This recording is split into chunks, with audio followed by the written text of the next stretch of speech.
Sebagai webtoon yang mengusung genre aksi dan fantasi, tentu TOG memiliki segudang karakter kuat dengan berbagai varian kemampuan yang mereka miliki. Dan di video kali ini, saya akan merangkum siapa saja karakter terkuat dalam serial Tower of God yang telah diketahui sejauh ini. Tapi sebelum kita masuk ke list, saya ingatkan terlebih dahulu, karakter yang saya masukkan ke list hanya karakter yang sudah diperkenalkan dan sudah diperlihatkan bertarung dengan intens sebelumnya. Jadi, karakter yang belum diperlihatkan bertarung dengan cukup intens, apalagi karakter yang hanya masih diketahui namanya saja, tak akan saya masukkan di sini. Jadi, nama seperti Adori, Ene, Arihon, dan 10 kepala keluarga lainnya, bahkan jahat sendiri, tak akan saya masukkan di list ini. Oke, kita sudahi dulu. Tanpa basa-basi lagi, ini dia top 10 karakter terkuat di Tower of God yang telah diketahui sejauh ini, versi anime The Grace.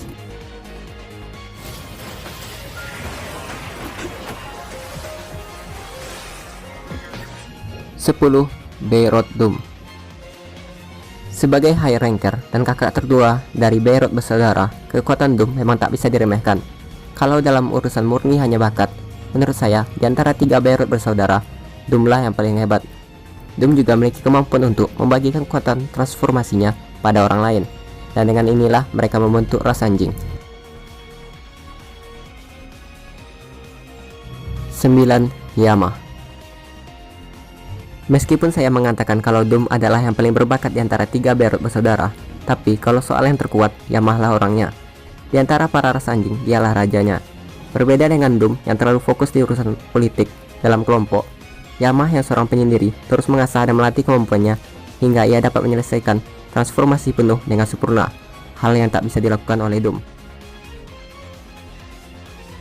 8. Yasracha. Sebagai komandan Skuadron 5, pasukan jahat, kemampuan Yasracha memang tak bisa diragukan lagi. Doom sendiri sudah mengakui kalau Yasracha jelas lebih kuat darinya. Ia punya kemampuan fisik luar biasa dan dapat mengendalikan ras anjing karena darah yang diberikan Yasracha pada mereka. 7. Helhelam. Memiliki kekuatan purba, jelas membuat Helhelam sangat kuat. Bagi yang belum tahu apa itu kekuatan purba, jadi di menara sendiri dikatakan ada penghuni asli menara, dan penghuni asli menara ini adalah makhluk purba yang hidup sebelum jahat dan gengnya memasuki menara. Dikatakan juga bahwa mereka sangat kuat, dan Helhelam ini mewarisi kekuatan mereka berupa kekuatan purba jenis kerbau elemen akar atau daun. Helhelam juga bisa melihat takdir dan dapat melawan Yama dan Evanhel bersama. 6. White. White yang saya masukkan di list ini bukan White saat masa jayanya, tapi White yang telah mendapatkan kekuatannya kembali dan tengah bertarung dengan Calavan. Untuk kemampuan, kita sudah tahu kalau White itu sangat kuat dengan kemampuan pedang khas keluarga Ari. Jika kalian penasaran seberapa kuat White, kalian bisa mulai membaca dari chapter 62 season 3. Itu adalah chapter White yang kekuatannya telah komplit. 5. Calavan. Oke, mungkin ini akan sedikit membuat kontroversi karena saya meletakkan Calavan satu tingkat di atas White. Tapi saya punya alasannya sendiri. Memang White telah mendapatkan kekuatannya kembali, dan kita sudah melihat bagaimana ngerinya kekuatan miliknya. Tapi satu hal yang membuat Calavan lebih unggul dibanding White adalah stamina. Stamina milik White masih belum pulih seperti masa jayanya dulu. Ia masih membutuhkan lebih banyak jiwa agar staminanya pulih. Berbeda dengan Calavan yang punya stamina lebih baik, plus esensi keberanian membuat saya berani untuk meletakkannya di posisi kelima. 4. Jin Sung Ha. Memiliki tubuh atau fisik yang kuat seperti monster khasnya keluarga Ha. Bahkan di keluarga Ha sendiri, ia termasuk orang spesial karena kekuatannya. Imbang melawan Calavan, tapi saat itu ia benar-benar tak serius menghadapi Calavan. Jadi kekuatannya belum ia gunakan secara maksimal. Plus ia juga dibokong oleh Mas Yeni. 3. Evanhel.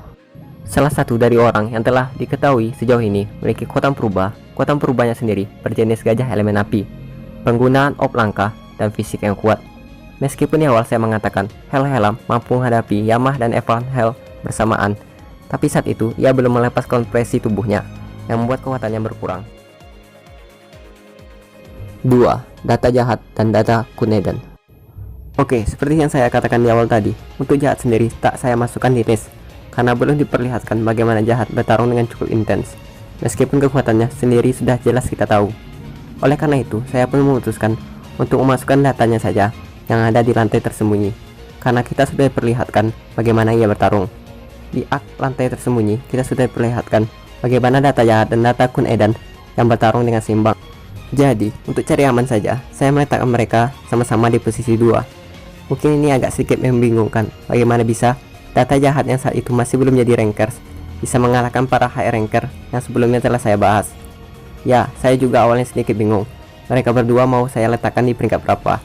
Tapi setelah saya berpikir cukup keras, saya pun mengingat mereka kan irregular yang terkenal akan membawa perubahan di menara dan punya kekuatan yang luar biasa, melebihi para regular pada umumnya.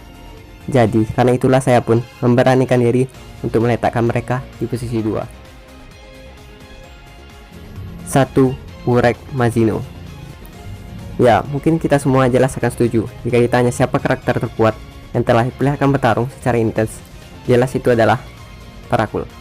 Bukan, ia adalah Urek.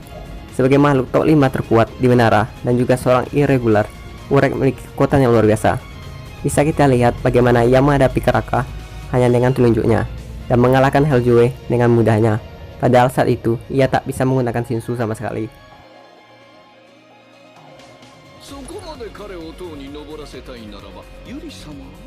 Nah, itulah karakter terkuat di Tower of God yang telah diperlihatkan bertarung cukup intens sejauh ini. Saya ingatkan sekali lagi, list yang saya buat ini sangat subjektif dan menurut opini saya saja. Jadi, jika kalian mungkin ada yang tak setuju dengan list ini, silahkan tulis di kolom komentar siapa karakter terkuat menurut kalian. Oke, mungkin segitu dulu untuk video kali ini. Jika kalian suka dengan pembahasan ini, silahkan klik like, komen, subscribe, dan share video ini ke para anime lovers dan penggemar TOG lainnya. Akhir kata, sekian dari saya. Terima kasih sudah nonton. Sampai jumpa di video berikutnya.